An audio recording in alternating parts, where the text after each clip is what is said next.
திண்டுக்கல் அருகே இருக்கும் ஒரு சிறிய ஊர்ல குமார் என்ற இளைஞன் ஒரு பழைய வீட்டிற்குள் புதிதாக குடிபெயர்கிறான். வீடு கொஞ்சம் இருண்டதா இருந்தது. ஆனா வாடகை குறைவு என்பதால் எடுத்துக்கொண்டான். முதல் நாள் இரவு சரியாக 12 மணி. குமார் படுக்க போறான். அப்படி இருக்கும்போது டக் டக் டக் அவன் நடுங்கி போய் எழுந்து கதவை நோக்கி பார்த்தான். இதென்ன நேரம்? யார் வந்திருப்பார் என்று யோசித்தான். கதவுக்கே போய் கை வைக்க போனவுடன் சத்தம் நின்று போனது. இரண்டாவது நாள் மீண்டும் அதே நேரம், மீண்டும் அதே சத்தம். இப்போ குமார் கொஞ்சம் கோபத்தோட, யார் இது, இரவெல்லாம் வேலை என்று கத்தினான். ஆனா கதவு அக்கப்புறம் யாரோ மெதுவா சிரிக்கிற மாதிரி சத்தம். அவன் திடுக்கிட்டு போய் பீப்போல்ல பார். மூன்றாம் நாள்.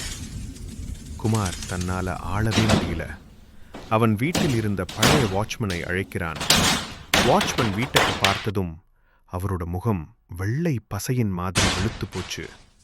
அவர் மெதுவா சொன்னார், இந்த வீட்டில்தான் 5 வருடம் முன்பு ஒரு பெண் இருந்தாங்க. அவங்க திரும்ப திரும்ப இதே நேரத்தில் யாரோ கதவு தட்டுறாங்கன்னு சொல்லி பயந்துட்டு இருந்தாங்க. நாங்க எத்தனை முறை பார்த்தாலும் யாருமே கிடைக்கல. அந்த பெண்ணு அந்த 12 மணி நேரத்தில் தான் மரணமாட்டாங்க.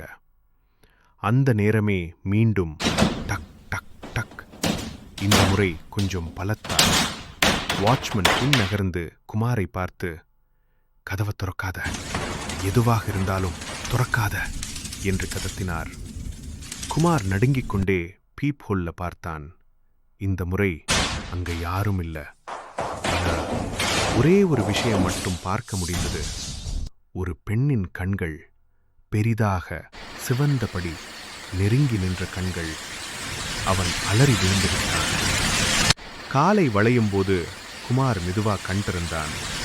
வாட்ச்மன் ஏற்கனவே ஓடிப்போயிருந்தார். கதவை திறந்து வெளியே பார்த்தான். அங்க தலையணை மேல் ஒரு காகிதம். அதில் ஒரு வரி, 3 நாட்களா உன்னை பார்த்துக்கிட்டேன், இன்னைக்கு கதவு திற. அவன் அந்த வீட்டிலிருந்து அவன் பொருட்களை கூட எடுக்காம அப்படியே ஓடி தப்பிச்சான். இன்று வரை அந்த வீடு காலியாகத்தான் இருக்கு. ஆனா ஊர்ல உள்ளவர்கள் சொல்வது, ராத்திரி 12 மணிக்குத்தான் அந்த பழைய கதவு தானாகவே டக்டாகவே